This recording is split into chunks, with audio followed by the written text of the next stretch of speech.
Hello, everybody, and today we'll be talking about CNN's recent stage protest. Before we get into the discussion, let's take a minute to watch the evidence. There will be an annotation on screen to skip the video in the event that you wish to do so. Observe.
And now that we've seen that evidence, let's take a look at the actual CNN broadcast that aired.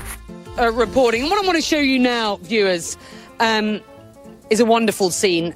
These are Muslim mums.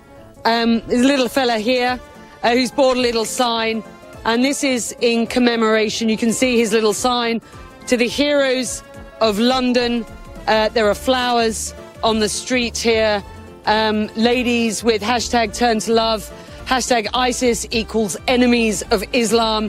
Hashtag ISIS will lose. Hashtag turn to London. And I think a poignant scene, and a scene we should sit on just for you viewers to understand exactly how people feel here on the streets of London, so close to what were such brutal attacks last night.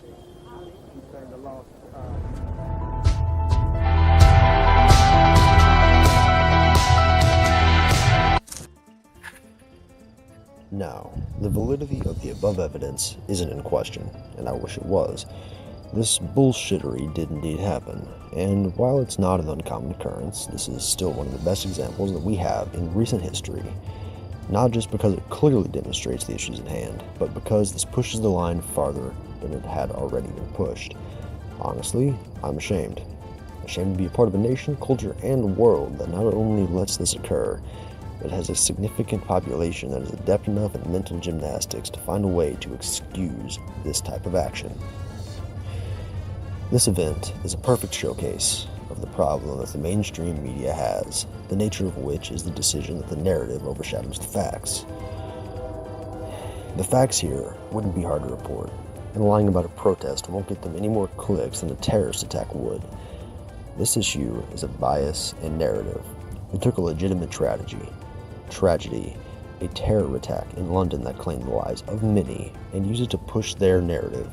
Not only do they push their not all Muslims argument, but they have graduated to actively fabricating evidence to support their already false claims. However, the situation continues to get worse.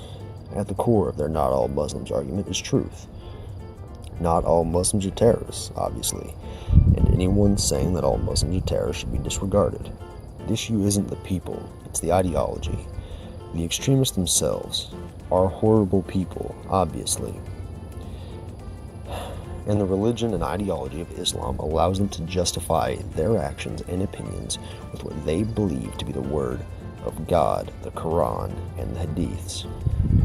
The difference between Islamists and non-radical Muslims is that to the Islamists, the ideology outweighs all other actions, and they think that dying to defend their ideology, to become a martyr, is not only a noble goal, but something they should strive for. The rest, however, aren't like this. Many Muslims denounced these actions. CNN would have had no trouble finding a legitimate Muslim group, be it a mosque or any sort of group, that not only actively denounces these attacks and actions, not only denounces their ideology, but attempts to do some work to change it. The fact that they would ignore actual evidence that lends some form of legitimacy to their argument and replace it with bullshit is atrocious. But the fact that they did it to push a partisan narrative makes it worse. Not only did they ignore evidence, they decided to fabricate new evidence because the legitimate evidence didn't support their bullshit enough. So all of this was to push their narrative farther than it needed to be. This is why alternative media is on the rise, my channel excluded, of course. The media used to have a semblance of honesty and duty, and now that they have lost those traits, regular people are picking up the torch. No matter how bad it gets, there will always be people who want to inform the population on the real issues, regardless of narrative. I hope that scandals like this will shock the populace enough to lead to real change, and no matter the outcome, nobody can say that there weren't signs on the horizon. Also, as a side note, I ordered a new mic in addition to some other equipment that will allow me to create better quality content and hopefully not burst everybody's eardrums. Thank you, good night, and good night.